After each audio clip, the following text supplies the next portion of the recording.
Welcome, ladies and gentlemen. This is Basil Rathbone inviting you to join me beyond the green door. Today's story is about Frank Davis, a man who learned to his sorrow how to penetrate beyond the green door. Frank Davis was a man with an obsession. Others like him collected mountains of newspapers or miles of string, or they spent a lifetime trying to devise a foolproof betting system or a surefire way of beating the stock market. Frank Davis' particular obsession was magic.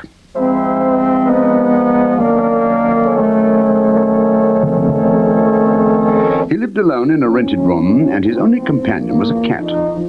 His chairs were piled high with books, his walls were covered with sorcerer's tools, and his closets were stuffed with herbs and essences. People left him alone, and Frank liked it that way. He knew that someday he would find the proper spell and a demon would appear and grant him one glorious wish. At night he dreamed. By day he worked on his formulas. His black cat lay nearby, her yellow eyes half closed, looking the very soul of magic.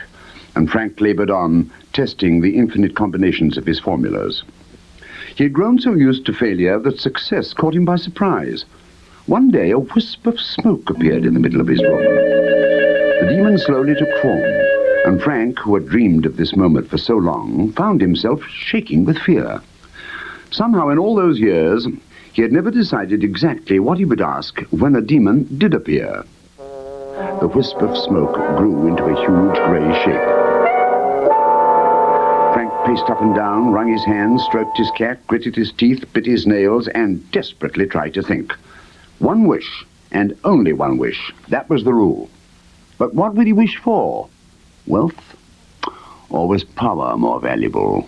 Should immortality be considered? Or would a more modest wish be safer?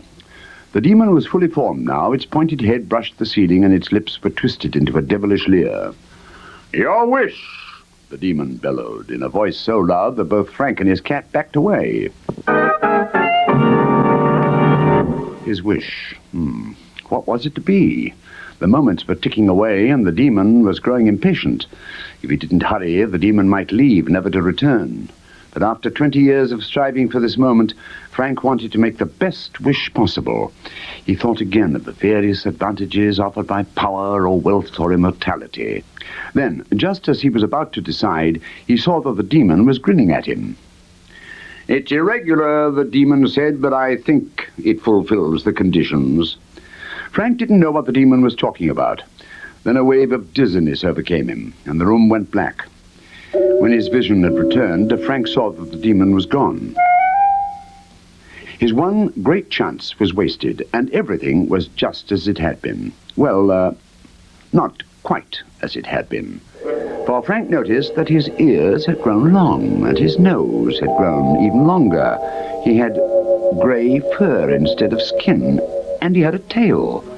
That treacherous demon had changed him into a beast. There was a noise behind him, and then Frank realized what had happened. He ran with the speed of desperation, while the room loomed hugely around him.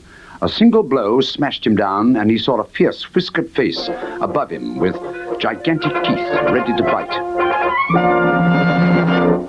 And Frank knew that his hesitation had caused his doom. It was horribly apparent now that his cat had made a wish, which the demon had accepted, and naturally enough, his cat had wished for a mouse.